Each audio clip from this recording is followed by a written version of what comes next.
Hello guys, আসসালামু আলাইকুম। আশা করি আপনারা সবাই ভালো আছেন। আমিও আপনাদের দোয়ায় অনেক অনেক ভালো আছি। আমি আজকে জনপ্রিয় একটি রেসিপি তৈরি করব। আমার রেসিপি হলো চিকেন স্টিক রেসিপি। অবশ্যই সম্পূর্ণ ভিডিওটি দেখার জন্য অনুরোধ রইল।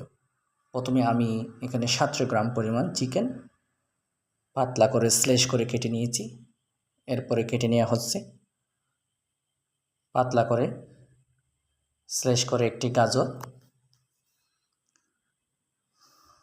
অবশ্যই পাতলা করে কেটে নিলে ভালো হয়, যেন তাড়াতাড়ি সিদ্ধ হয়ে যায়। এরপরে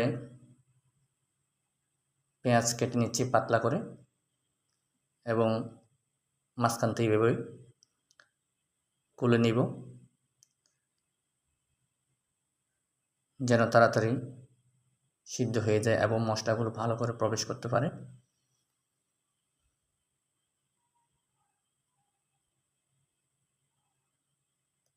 আপনারা দেখতেই পাচ্ছেন আমি কিভাবে নিচ্ছি।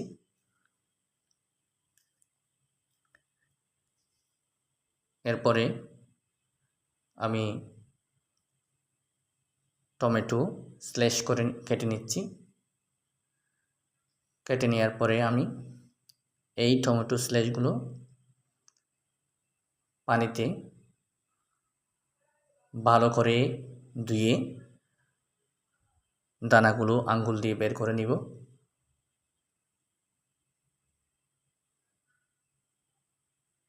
দেখতেই পাচ্ছেন।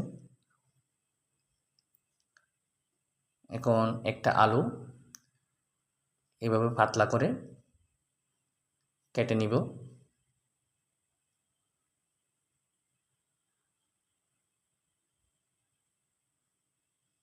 সবগুলো কুচিয়ে নেওয়ার পর এখন আমি দিয়ে দিলাম 3 চামচ পরিমাণ পেঁয়াজ আদা রসুনের পেস্ট, 1 চামচ পরিমাণ লাল মরিচের গুঁড়া, 1 চামচ পরিমাণ হলুদের গুঁড়া, 1 চামচ পরিমাণ ধনিয়া গুঁড়া, স্বাদ মতো লবণ এবং 1 চামচ পরিমাণ গরম মশলা, 1 চামচ পরিমাণ জিরা গুঁড়া, 1 চামচ পরিমাণ লেবুর রস, 2 চামচ টমেটো সস, 1 চামচ সয়া সস। এইভাবে ভালো করে হাত দিয়ে আস্তে আস্তে করে মিক্স করে নিব। মিক্স করার পর আমি 30 মিনিট পর্যন্ত ম্যারিনেট করে রেখে দিব।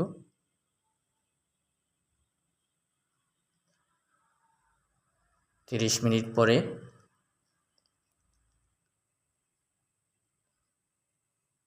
এইসব উপকরণ একসাথে এভাবে একটা একটা করে স্টিকে গেঁথে নিব মালার মতো করে। দেখতেই পাচ্ছেন আমি একের পর এক সুন্দর করে গেঁথে নিচ্ছি। এখন আমার সবগুলো গাঁথা শেষ। এখন তেলের মধ্যে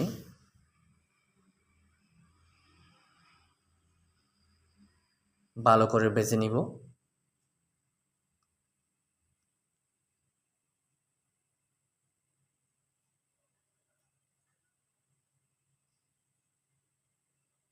কিছুক্ষণ পর পর অবশ্যই এভাবে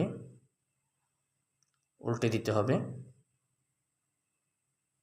যেন পুড়ে না যায়।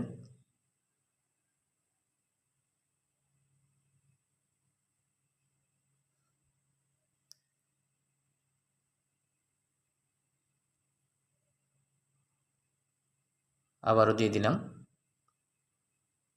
অবশিষ্টগুলো। আপনারা দেখতেই পাচ্ছেন আমার চিকেন স্টিক রেডি হয়ে গেছে। এখন পরিবেশনের জন্য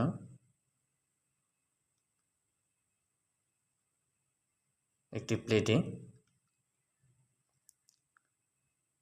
নিয়ে নেব। দেখতে পাচ্ছেন অনেক সুন্দর লাগতেছে, চিকেন স্টিক থেকে ধোঁয়া উঠতেছে।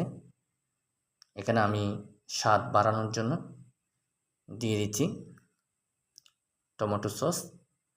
গরম গরম এরকম চিকেন স্টিক যদি আপনাদের ভালো লেগে থাকে অবশ্যই ট্রাই করে দেখবেন। আমার সাথে থাকার জন্য আপনাদের অসংখ্য অসংখ্য ধন্যবাদ। আবারও দেখা হবে নতুন একটি রেসিপি নিয়ে। আল্লাহ হাফিজ।